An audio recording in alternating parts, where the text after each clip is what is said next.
ખબરોમાં બન્યા રહેવા માટે બેલ આઇકોન દબાવો અને એબીપી અસ્મિતાને સબસ્ક્રાઇબ કરો.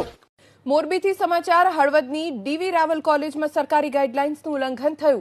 પરીક્ષાના ફોર્મ ભરવા આવેલા વિદ્યાર્થીઓએ સોશિયલ ડિસ્ટન્સ ન જાળવ્યું. એક જ રૂમમાં મોટી સંખ્યામાં વિદ્યાર્થીઓ એકઠા થઈ ગયા. કોલેજના સંચાલકોએ પણ આ સમયે કોરોનાની ગાઈડલાઇન્સનું પાલન ન કરાવ્યું.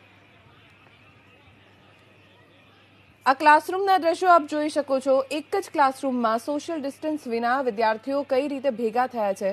અહીંયા કોલેજના પ્રશાસનને તો ખબર જ હતી કે વિદ્યાર્થીઓ ફોર્મ ભરવા આવવાના છે, તો એ પ્રકારની અગાઉથી કોઈ વ્યવસ્થા ન કરવામાં આવી કે વિદ્યાર્થીઓ વચ્ચે સોશિયલ ડિસ્ટન્સ જળવાઈ રહે.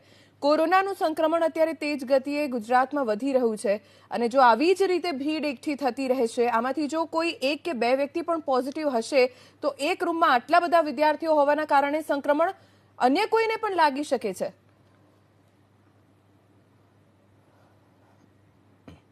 પરીક્ષાના ફોર્મ ભરવા માટે આ વિદ્યાર્થીઓ અહીંયા આવ્યા હતા અને જો પ્રશાસનને, કોલેજના સત્તાધીશોને ખબર હોય કે પહેલેથી જ આવવાના છે વિદ્યાર્થીઓ, તો અગાઉ એવી વ્યવસ્થા કરવાની હતી કે તેમની વચ્ચે સોશિયલ ડિસ્ટન્સ જળવાઈ રહે. અમારા સંવાદદાતા પાર્થ જોડાઈ ગયા છે. જાણકારી તેમની પાસેથી પ્રાપ્ત કરીશું. પાર્થ, સત્તાધીશો તરફથી કોઈ જાણકારી પ્રાપ્ત થઈ છે? કોલેજ તરફથી શું કહેવામાં આવી રહ્યું છે?